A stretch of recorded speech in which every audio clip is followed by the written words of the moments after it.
Every good cook needs to have a dozen or so recipes right in your back pocket, so whether you're busy, had a long day, and you forgot to go shopping, you need to use what you have, or you want something nice and light, it doesn't have to be difficult to be elegant. In this video, I'm going to show you a very quick and easy panini recipe that I love. It is a go-to, and it's always a home run. Let me show you how to do it.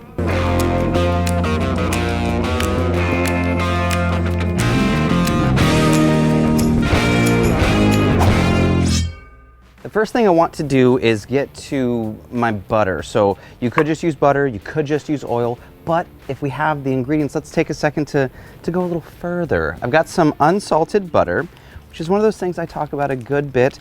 I always choose unsalted. If I want salt, I want to add it myself. I don't want my butter to have salt in it when I could add salt myself. You know what I'm saying. To my butter, I'm going to add just a bit of garlic. Now I want to just give this a nice little smash.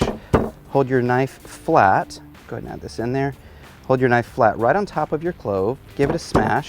What we're doing is we're giving some more surface area. We're opening up some of those beautiful oils in our garlic to leach out into our butter. We're also going to add a little bit of fresh oregano. I love the flavor of oregano. Don't worry about pulling the leaves off. You're just going to put the whole stem in there. So oregano and a little bit of rosemary. Essentially what we're doing here is we're gonna be accentuating all of the oils, all of the flavors in those herbs and the garlic into the butter, and that's where we're gonna cook our bread in. So I'm gonna put this on my griddle top. I have one side of my Blackstone set to medium-high heat, and let's pull the other one down low, medium-low. The butter's not gonna take long, maybe 2 or 3 minutes or so. It's interesting how much flavor really is in all those herbs and that garlic. It doesn't take long to penetrate the butter. Now I'm going to take some fresh tomato. Now one thing I really like here is super thin slices. Can you see that? Nice and thin. Now tomatoes have a wonderful flavor, but they also have a pretty high water content, and we don't want a soggy panini. Speaking of the word panini, panini is kind of a generic term. In Italian, penne means bread. Add the ino suffix, panino means small bread.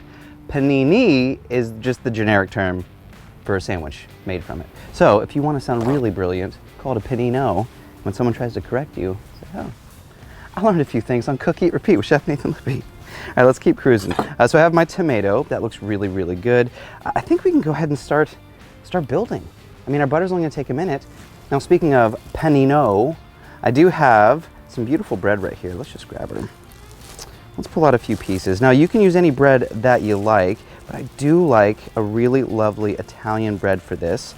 And it doesn't have to be the perfect shape. It doesn't have to be squares. If you make bread at home and you're an all-star, that's amazing. Go ahead and use whatever one you want. Let's make 2 sandwiches today because I think we have enough. Now, there are 2 schools of thought when it comes to paninis. Most often, a panini is considered pressed. Pressing gives us that really, really crisp texture. So something I'm gonna do before we start building, I'm gonna toast this on one side first, and then we're gonna build on the toasted side. So let's check out our butter real quick. Let's give this another minute or 2. Oh yeah, we're starting to get some bubbles. All those flavors are starting to come together. Let's give that 2 minutes. We will come back and toast our bread. See you in 2. It's been 2 minutes-ish. We're starting to get some, oh my goodness. Oh, the aromas. Like it smells like you've already created a masterpiece. You kind of have, but we're not done yet. So what I'm gonna do is I'm gonna pour some of this beautifully flavored butter onto our other side. You know what, go ahead and let some of that garlic fall out. Nothing wrong with that. Don't use all of it, just use most of it. Let's grab all of our bread. Now, one of my favorite parts of a delicious sandwich like this is texture. I want texture. So I'm gonna pop my bread right down into that beautiful flavored butter. Oh, wish you could smell it. Please, please make this at home. Just when you get to this part, you're gonna be loving life. Now this isn't gonna take long. Let's say a light toasting. You ever made a sandwich where it seems like it almost gets a little soggy on the inside too quick? We want texture, and we don't have a panini press, but we do want that really crunchy, crispy texture. Lots of C adjectives. So let's say 30 seconds. I don't know, let's peek. Let's peek. It's only been a second. Let's take a peek. How are we doing here? Oh, that garlic still smells wonderful. Hey, come on, come on. All right, we're going old school here. Oh yeah, see, we just have a real light toast. Let's go a little bit longer. just a little bit longer. Let's give that 30 seconds. Now when you flip, you'll notice that we have that beautiful color, we have that beautiful texture. Now let's bring those over to our cutting board and start building our sandwich. First thing I want to add is some mozzarella. Let's do 2 pieces on the bottom, just like that. This is gonna let it hang over the edge because it's gonna like hang off and get all crispy and stunning. Let's go with 2 of our tomatoes, just like that.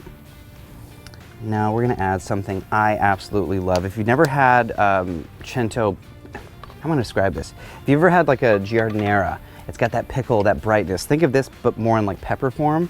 It is awesome, it is delicious, and it's really potent, so you don't need to go super heavy with it. This is basically our condiment. This is gonna bring that vibrant, bright flavor, a little vinegar punch. Just like that. Oh, and it smells crazy good.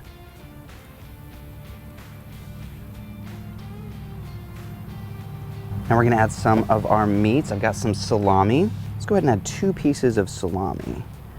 We don't wanna go too heavy on our meats because we do want this to be a little delicate.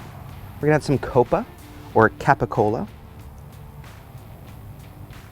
Both of these are fantastic meats that carry a ton of flavor, a rich, fatty characteristics. It's gonna make the sandwich crazy delicious.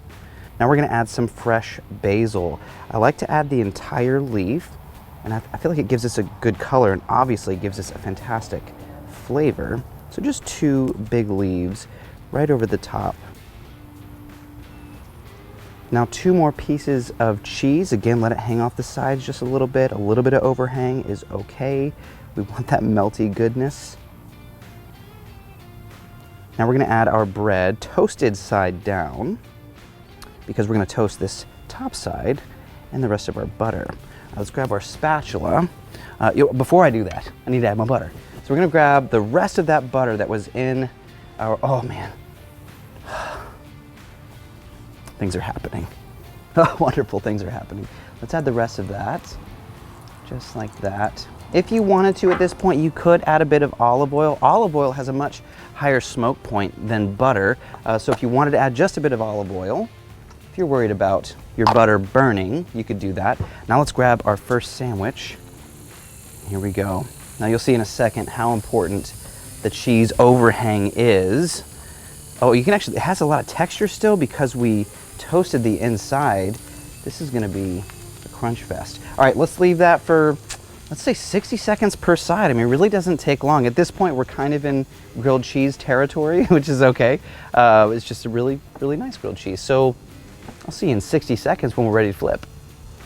I like to give it a little press before I flip, just to make sure I'm getting that traditional panini type feel, kind of a flattened sandwich. Let's give her a flip. Oh, come on, beauty, beauty. Let's get the one in the back here. Well, you see that little cheese skirt that's happening? That is where the magic is. Another 60 seconds and we are done. Gosh, it smells so good. One of the beautiful things about sandwiches is they don't have to be perfect.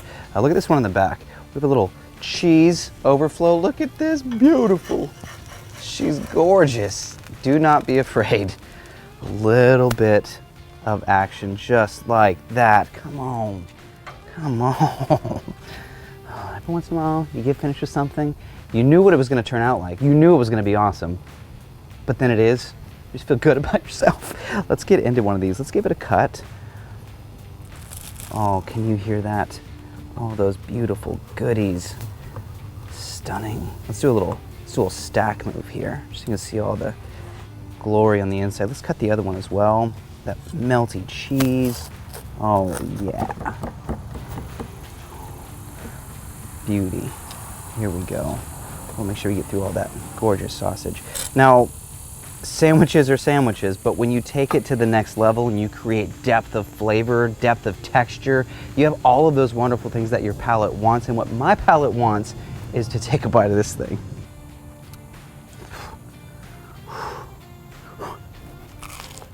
Mmm.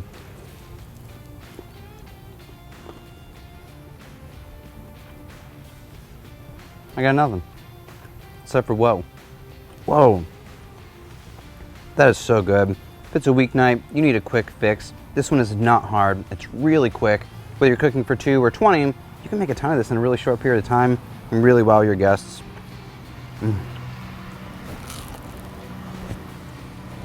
The aged meats, the cheese, the texture, that crunch, that is where it's at.